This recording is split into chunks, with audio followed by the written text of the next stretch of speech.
Magandang araw mga kabopols. Sa tuwing napag-uusapan ng Pyramids of Egypt, anong unang pumapasok sa isip nyo? Sinaunang gusaling nababalot ng hiwaga at misteryo, mga alien theories, o agham at kasaysayan? Sa paksang ito, tatalakayan natin kung bakit hindi sila kasing misteryo kagaya ng iniisip ng marami. Sa katunayan, ang Pyramid of Egypt ay produkto ng teknolohiya, pagkakaisa at talino ng tao. Hindi ito galing sa nawala or advanced civilization o sa lamangka na dala ng tao sa ibang planeta o ibang sibilisasyon. Tara mga kabopols, maupo ka muna at silipin natin kung ano nga bang sinasabi ng agham at mga arkeologo tungkol sa hiwaga ng pyramids. Ang mga pyramids, lalo na ang tanyag na Great Pyramids of Giza, ay itinayo humigit kumulang 5,000 taon na ang nakalilipas sa panahon ng sinaunang Egypt. Ipinagawa ito ng mga pharaoh tulad ni Khufu bilang libingan at simbolo ng kanilang kapangyarihan at paniniwala sa kabilang buhay. Sa kabila ng kawalan ng modernong teknolohiya, nagawa nilang buuin ang napakalalaking gusaling ito sa tulong ng mga organisadong manggagawa, simpleng kagamitan at sinaunang engineering.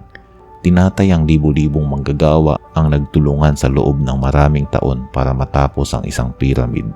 Sa modernong panahon, mistulang mahiwaga ito sa paningin ng marami dahil sa sobrang laki, sobrang eksaktong pagkakahanay at kakulangan ng malinaw na tala kung paano eksaktong itinayo. Pero sa totoo lang, hindi ito misteryoso.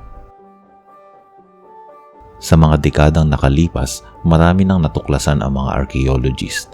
May mga tinatawag na workers' villages na siyang nag-iwan ng mga bakas ng kagamitan, may mga quarry ramps o yung mga rampa kung saan itinutulak ang mga naglalakihang limestones.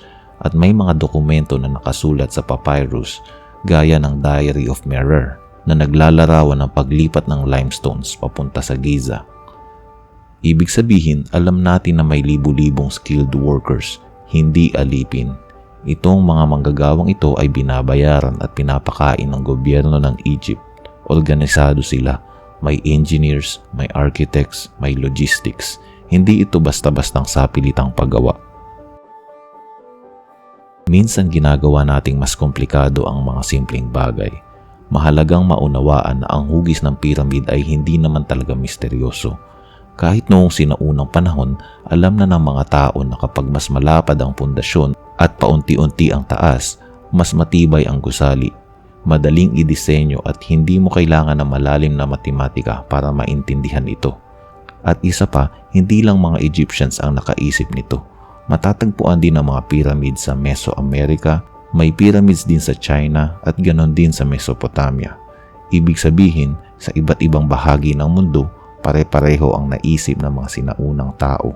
Kung gusto mong gumawa ng malalaking monumento o gusali na hindi matutumba at kayang tumagal ng daan-daang taon, gawing pyramid ang hugis. Isa sa mga madalas na tanong, paano nga ba naigalaw ng mga sinaunang Egyptians ang napakalalaking limestone blocks? May mga nagsasabi pa nga daw na tumulong ang mga higante. Pero kung titingnan mo ang ebidensya, hindi mo na kailangan ng mga alamat na higante. Sapat na ang kolektibong talino at lakas ng mga tao noon. Una, gumamit sila ng mga simpleng teknolohiya. Ito yung tinatawag nila na sledges o kahoy na kung saan isinasakay nila ang mga malalaking bato. Tapos binabasa nila ang buhangin para mas mabawasan ang friction. May mga paintings pa nga na nakita sa isang libingan na nagpapakita mismo kung paano ginawa ito. Mga tao na nagdidilig ng lupa habang hinahatak ang mga sledge o kahoy. Pangalawa, hindi alipin lang di tulad ng mga binabanggit ng ilan. Libu-libong mga bihasa na manggagawa at engineers ang nagtutulungan. Organisado sila na parang construction company. May foreman, may planner, may mga taga-supply, may mga taga-transport. At pangatlo, hindi nila ito minadali. Dekada ang itinagal ng proyekto. Kapag pinagsama mo ang oras, tao at malikhain pero simpleng teknolohiya, nagiging posible ang imposible. Kaya yung sinasabi nilang mga higante ay talagang sobrang astig pakinggan. Pero hindi na kailangan ng mga ganitong haka-haka. Nakakamangha ding isipin kung gaano ka-eksakto ang pagkakalatag ng mga bato at di umano'y pagkakahanay nito sa mga bituin at constellations. at cardinal directions ay tunay ngang nakakabilib. Dahil dito may mga conspiracy din na gawa daw ito ng mga aliens or high-tech civilizations na biglang nawala.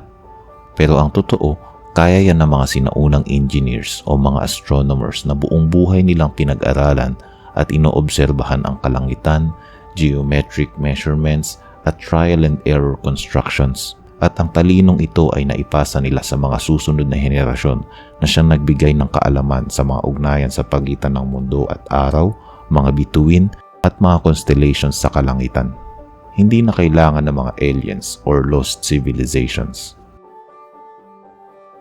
Kung naipapaliwanag pala ng mga arkeologo at eksperto ang pyramid, bakit pa tayo naghahanap ng hiwaga sa mga bagay na kaya palang ipaliwanag ng agham? Simple lang, sa sobrang ganda ngunit sobrang lumang gusali na tumagal ng libu-libong taon, minsan mahirap matanggap na ordinaryong tao lang ang gumawa nito. Gusto natin ng mas mahiwagang sagot kasi mas nakakasabik pakinggan. Pero ang katotohanan, mas kamanghamanghang isipin na ang mga taong walang modernong kagamitan ay nakapagpatayo ng ganitong kagandang monumento. Gamit lang ang talino, pagkakaisa, determinasyon at mga simpleng kagamitan. Sa huli, hindi kailangan gawing misteryo ang mga pyramids para maging kamangha-mangha. Kung ako ang tatanungin mo, mas nakakamanghang isipin na ginawa lang ito ng mga sinaunang tao kaysa anumang alien theory or lost advanced civilizations. Kung ihahambing natin ito sa modernong panahon, ito ay nagpapaalala na kapag may sapat na kaalaman at pagkakaisa, kayang gumawa ng tao ng bagay na higit pa sa inaakala natin. Ano sa palagay niyo mga kabopols? Naniniwala pa din ba kayo na misteryoso ang pyramids? Mag-comment kayo sa baba. Gusto ko malaman ang opinion ninyo. Hanggang sa muli mga kabopols.